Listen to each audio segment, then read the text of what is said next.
ಎಷ್ಟು ವರ್ಷ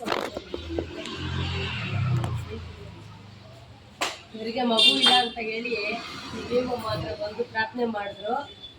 21 ವಾರ ದೀಪ ಹಚ್ಚಿಮ್ಮ, ಖಂಡಿತಲು ಮಗು ಆಗುತ್ತೆ ಅಂತ ಹೇಳಿ ಅಮ್ಮ ವಾಗ್ದಾನ ಕೊಟ್ಟರು.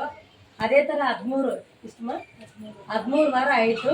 13 ವಾರಕ್ಕೆ ಈ ಮಗು ನಿಂತೈತು. ಈಗ ಮಗು ತಂದಿದ್ದಾರೆ ನೋಡಿ. ಎಲ್ಲ ಇಲ್ಲಿ ಬಂದರೆ ಮಗು ಸಂತಾನ ಲಕ್ಷ್ಮಿ ಇಲ್ಲದವ್ರಿಗೆಲ್ಲ ಸಂತಾನ ಭಾಗ್ಯವನ್ನು ಕೊಡ್ತಾರೆ ವೇಮಮ್ಮ ತಾಯಿ. ಈ ತಾಯಿ ವೇಮಮ್ಮ ತಾಯಿ ಮಗು ಇಲ್ಲದಂತೆಲ್ಲರೂ ಕೂಡ மகு கொடுத்தாளே.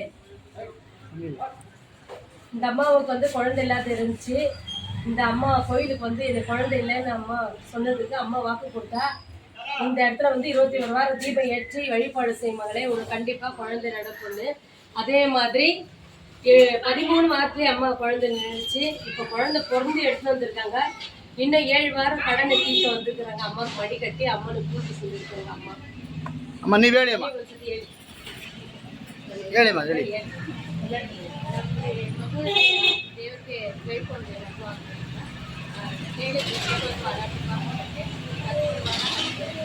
ಮಗು ಆಯಿತು. ಇವಾಗ ಕರ್ಕೊಂಡು ಬಂದಿದ್ದೀವಿ ಮಗುಗೆ. ದೇವರ ಹತ್ರ ಅಮ್ಮನಿಗೆ ಮಡಿ ಕಟ್ಟಕ್ಕೆ ಬಂದಿದ್ದೀರಾ? ಹಾಂ ಸರಿ ಅಮ್ಮ. ದೇವಸ್ಥಾನಕ್ಕೆ ಬಂದು ನಿಮಗೆ ಒಳ್ಳೇದಾಗಿದೆ, ಮಗು ಸಂತಾನ ಬಗ್ಗೆ ಸಿಕ್ಕಿದೆ ಅಮ್ಮನವ್ರ ಕಡೆಯಿಂದ. ಸರಿ ಅಮ್ಮ, ಸಂತೋಷ ಅಮ್ಮ. ಆಯಿತು. ಹಾಂ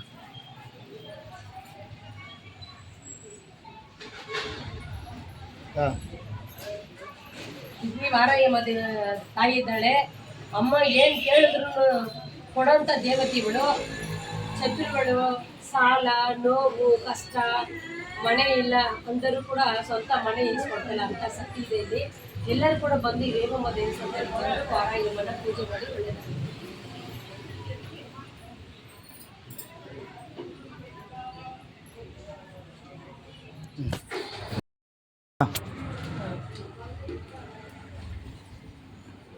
ಮೈರಮ್ಮ ಹಂಗೆ ಕುತ್ಕೊಳ್ಳಮ್ಮ ಈ ಕಡೆ.